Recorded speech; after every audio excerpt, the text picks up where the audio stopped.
Hello Internet, I'm me, and this is Kamen Rider Ex Aid, episode 21. Now, as we all know, this Gimu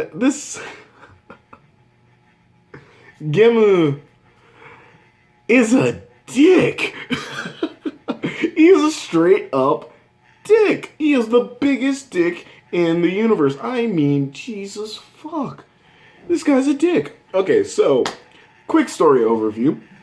In this episode of Kamen Rider Ex Aid, they get a new patient who is a officer, or detective really. He's not really a cop, more of a detective, trying to figure out what's going on with the case that happened 5 years ago, which started the Bugstar virus.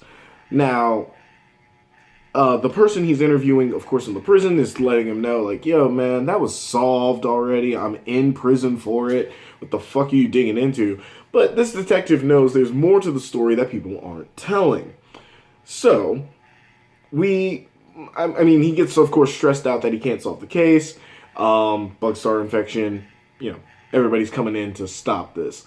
I'm trying to remember all complete details because it hasn't been a while, but it was like, there's a lot that goes on in this episode.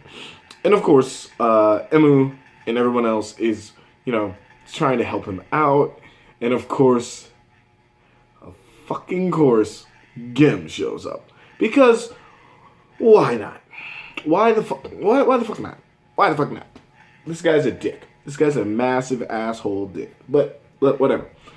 And of course, this is going to be a brief overview. I'm going to go into detail in a second. But, of course, big landmark hit happens right here. We figure out that the guy in the prison is Gim's dad. It's his dad, and turns out he was the one who figured out the Bugstar virus and was actually responsible for putting it out into the public and actually causing the incident 5 years ago. And he let his dad take the fall and doesn't give a shit. Like, okay, that's dickish enough. That is bad guy, villain material enough. However, we now, and of course, we've already known this, but now, Emu has been finally questioning, why in the hell are you collecting the Bugstar data after we kill each Bugstar? Well, it's because he's collecting data for, of course, his game, Kamen Rider Chronicle. And of course, he tells in grand fashion that, hey guys, not only is his Gashat a level X, meaning an unknown, but he's almost ready to release his Kamen Rider video game, where it's going to infect everybody, and everyone's going to become Kamen Riders, and it's going to be a video game that, of course, takes place in real life. It's going to be like the battles we've been seeing with the doctors, but now on a massive scale, where everybody's going to fight to the finish to see who is the most dominant, so that the strongest will survive and everyone else will die.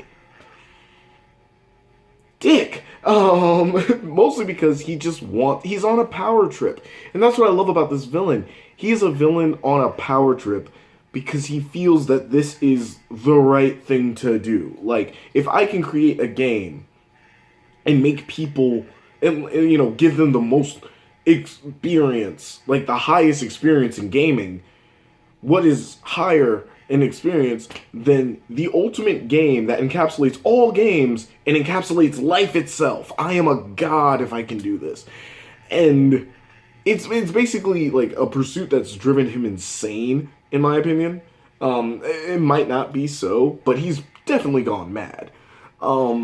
And of course, Emu thinks the same thing. Everyone's like, you're fucking insane. You're literally viewing people's lives as a game, as a video game. Heck, even Palada has been saying, like, yo, guys, watch out. This guy's like, he's trying to freaking transcend the idea of, like, levels in a game. Like, in a video game, like, just transcend the idea of levels itself. Like, go beyond what is actually meant to happen, like, by design. And it's like, he's gone off his rocker.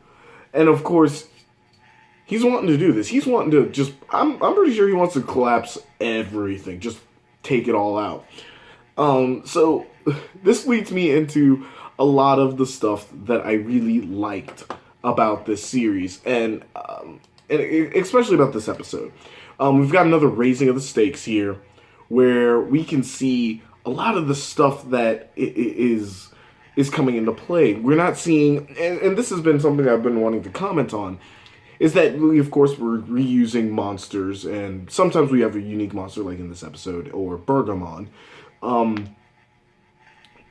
But because of how, not few, but how many set genres there are in video games, you will only have a set amount of monsters because each monster should have its own Gashat.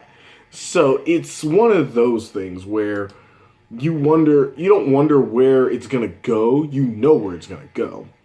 But it's one of those things where I'm wondering if with this show and how it's been playing out so far, will he succeed in actually creating an entirely new game? Will he be able to create Kamen Rider Chronicle and then move it forward into what he wants, what he's aiming for? And if he does, what does that mean for the rest of the world? How will they fight him off? And how will they return things back to normal after that? And in Emu, and a lot of people have been like equating Kamen Rider Ex Aid to kind of like Kamen Rider Gaim. And I can see the comparison. But Emu versus not Hojo. Fuck it. The main character in Gaim. I'm sorry, Kamen Rider Gaim. Himself is Shota. Is that Emu is more proactive, and not proactive. I'm sorry. He's more emotionally proactive. Let's say that. Where Shota was very indecisive. He was on the fence about a lot of things because he had one concept of an idea, but while everybody else is changing around him, he was the one, I don't know. And unlike most people, I actually liked that about Shota because it was more about him looking at all sides and realizing both the truth and the consequences of each side's choices versus, everybody going like, well, this is a choice, I gotta go. And it was more about, partially, of course, growing up, getting out of your adolescence and having to make strenuous choices, which change us into more horrible adults or more benevolent adults, but with sacrificing some of our morals or concepts. But with this, of course, Emu is like, yo, dude, he's more emotionally proactive as he's made a choice. He has made a direct choice to fight.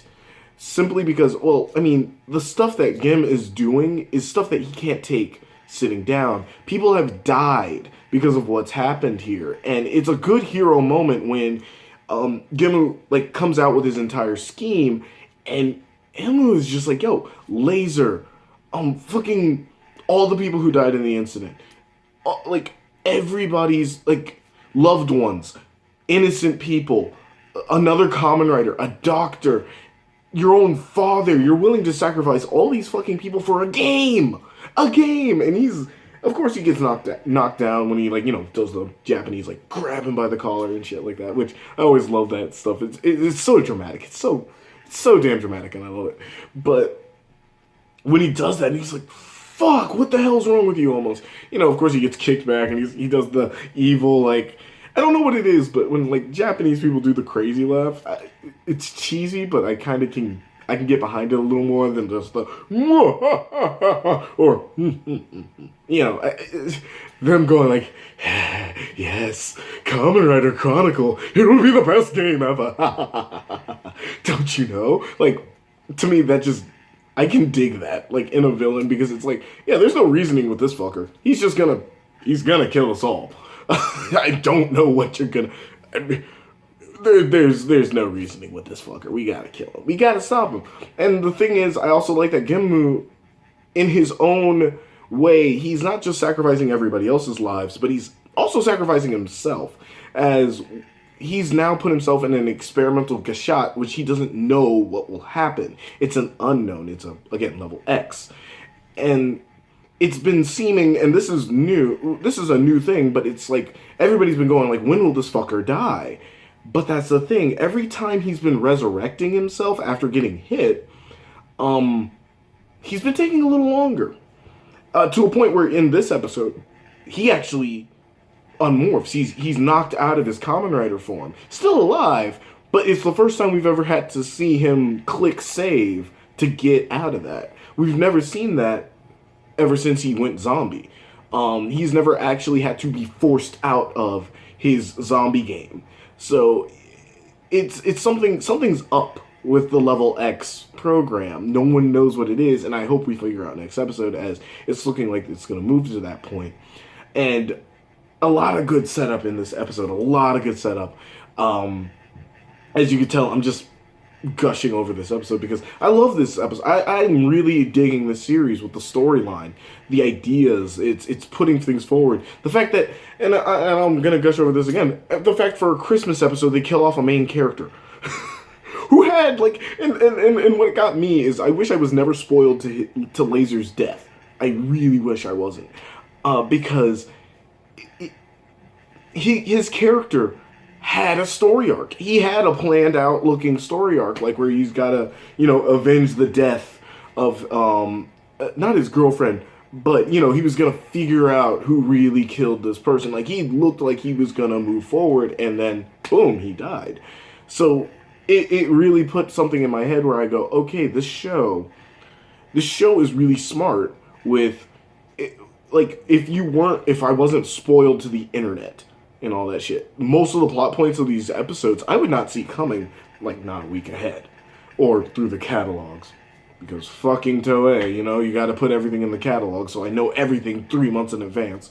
But whatever, still enjoyable. I recommend the episode. I'd give it number ratings. I'm not a big fan of number ratings, really.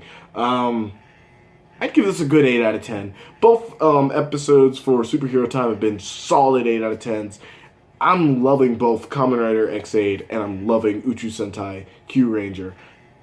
I can't wait for the next episode, which should probably be tomorrow, because I'm just now putting these up. Oh well, until next time, y'all. Peace.